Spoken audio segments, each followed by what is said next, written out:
दर्शकों, महाराष्ट्र में बुरी तरह हारने के बाद उद्धव सेना में खलबली मच गई है। बीजेपी और शिवसेना के नेता दावा कर रहे हैं कि उद्धव ठाकरे गुट के विधायक उनके संपर्क में हैं और आने वाले समय में वो बीजेपी और शिंदे की शिवसेना में शामिल हो सकते हैं। जिस तरह से महाराष्ट्र में एनडीए की सुनामी चली, उससे विपक्ष का एकदम सफाया हो गया। ऐसे में अब उद्धव ठाकरे को डर सता रहा है कि उनके विधायक उनका साथ छोड़कर न चले जाएं। ऐसे में ईवीएम पर ठीकरा फोड़कर अपनी करारी हार से ध्यान भटकाना चाहते हैं। दर्शकों, ऐसा लग रहा है कि महाविकास अघाड़ी को महाराष्ट्र चुनाव के जो परिणाम आए हैं उसका बड़ा झटका लगा है, क्योंकि महाविकास अघाड़ी और खास तौर पर उद्धव ठाकरे की सेना ये मानने के लिए तैयार ही नहीं है कि वो हार गए हैं। उन्हें लग रहा है कि अभी भी वो सत्ता में लौट सकते हैं। दोस्तों, जो लोग वैचारिक समझौता करने के कारण चुनाव हार गए, वो अपनी हार का ठीकरा चुनाव आयोग और ईवीएम पर फोड़ रहे हैं। उन्हें लग रहा है कि वो ऐसा करके फिर से सत्ता में लौट आएंगे, लेकिन वो भूल गए हैं कि ऐसा करके वो एक परिपक्व राजनीति का मुजाहरा नहीं कर रहे हैं, बल्कि एक अपरिपक्व राजनेता के तौर पर अपनी पहचान बना रहे हैं। आखिर उद्धव ने क्या आदेश दिया है अपने नेताओं को, बताते हैं आपको इस रिपोर्ट में। दरअसल महाराष्ट्र विधानसभा चुनाव का रिजल्ट आने के बाद एक बार फिर से ईवीएम को लेकर विपक्ष की ओर से आवाज उठने लगी है। इस कड़ी में शिवसेना यूबीटी के अध्यक्ष उद्धव ठाकरे भी आक्रामक नजर आ रहे हैं। उन्होंने ईवीएम को लेकर सवाल उठाए हैं।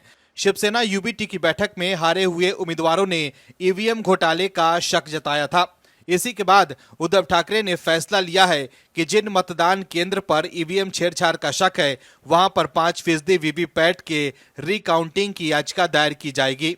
उद्धव ठाकरे ने अपने सभी पराजित उम्मीदवारों को आदेश दिया है कि जिन पोलिंग बूथ पर ईवीएम छेड़छाड़ का शक है, वहां पर 5% वीवीपैट की दोबारा गिनती कराने की याचिका जल्द दायर करें। नियम के तहत पराजित उम्मीदवार नतीजे के 6 दिन के भीतर 5% वीवीपैट के रिकाउंटिंग की मांग कर सकते हैं। हार के बाद उद्धव ठाकरे लगातार शिवसेना नेताओं और विजयी विधायकों के साथ मातोश्री में बैठक कर रहे हैं। उद्धव ठाकरे को लग रहा है कि उनके जीते हुए विधायक फिर से न पाला बदल लें। ऐसे में वो लगातार उनके संपर्क में है। इससे पहले ठाकरे ने मुंबई स्थित अपने आवास पर आयोजित बैठक में पार्टी के निराशाजनक प्रदर्शन की समीक्षा की।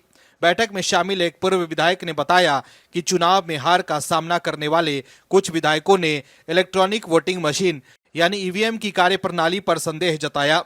वहीं ठाकरे ने पार्टी के नेताओं से उम्मीद न खोने और पार्टी के पुनर्निर्माण के लिए काम करने की अपील की। उन्होंने एक दिन पहले ही पार्टी के विजय विधायकों से मुलाकात की थी। शिवसेना यूबीटी विपक्षी गठबंधन महाविकास अघाड़ी का घटक दल है, लेकिन अब खबर है कि उद्धव ठाकरे महाविकास अघाड़ी गठबंधन से अलग हो सकते हैं। वहीं महाराष्ट्र बीजेपी के अध्यक्ष चंद्रशेखर बावनकुले ने उद्धव ठाकरे पर जोरदार तंज कसा। उन्होंने उनकी तुलना बॉलीवुड की ब्लॉकबस्टर फिल्म शोले के असरानी के किरदार से करके उन पर जोरदार कटाक्ष किया। महाराष्ट्र बीजेपी के अध्यक्ष ने यह भी दावा किया कि शिवसेना यूबीटी के नवनिर्वाचित एमएलए में से बहुत जल्द उनके साथ सिर्फ 2 ही बच जाएंगे।